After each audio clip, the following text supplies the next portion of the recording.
19 বছর পর ঐতিহাসিক চুক্তি হতে চলেছে ইউরোপ এবং ভারতের। ইউরোপীয় ইউনিয়নের সঙ্গে ভারতবর্ষ 2007 সালে ফ্রি ট্রেড এগ্রিমেন্ট করার জন্য কথোপকথন শুরু করে, কিন্তু 2026-এ এসে সেই পুরো বিষয়টি ম্যাচিওর জায়গায় যায় এবং আজকে ভারতের ব্যবসা বাণিজ্যের পরিমাণ প্রায় 56% বাড়তে চলেছে এই চুক্তির ফলে। স্পেশালি একাধিক ইউরোপিয়ান রাষ্ট্র ইতিমধ্যেই ভারতের সঙ্গে অ্যাগ্রেসিভ বিজনেস করতে শুরু করে দিয়েছে।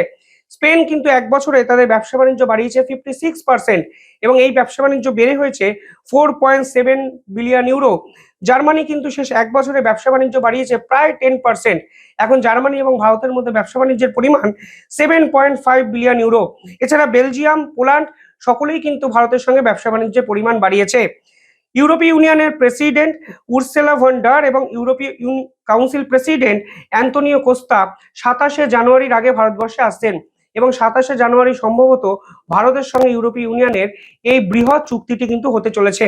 2007 সালে এই চুক্তি শুরু হওয়ার পরে 15 রাউন্ড কথাবার্তার পরে এই চুক্তি কিন্তু বন্ধ হয়ে যায় কিছু ডিসএগ্রিমেন্টের জন্য। Specially automobile parts, wine, spirit, tariff, data, Pharma service এইগুলো নিয়ে কিন্তু একটা ডিসএগ্রিমেন্টের সৃষ্টি হয়েছিল। কিন্তু এবার ভারত যেভাবে এই ট্রেড এগ্রিমেন্টটিকে এগিয়ে নিয়ে যাওয়ার চেষ্টা করেছে, তাতে এই এগ্রিমেন্ট হওয়া কার্যত সময়ের অপেক্ষা এবং ইম্পর্টেন্ট বিষয় হলো এগ্রিকালচার সেক্টরকে এই চুক্তির আওতায় ফেলা হয়নি। ফলে নিঃসন্দেহে ভারতের নৈতিক জয়।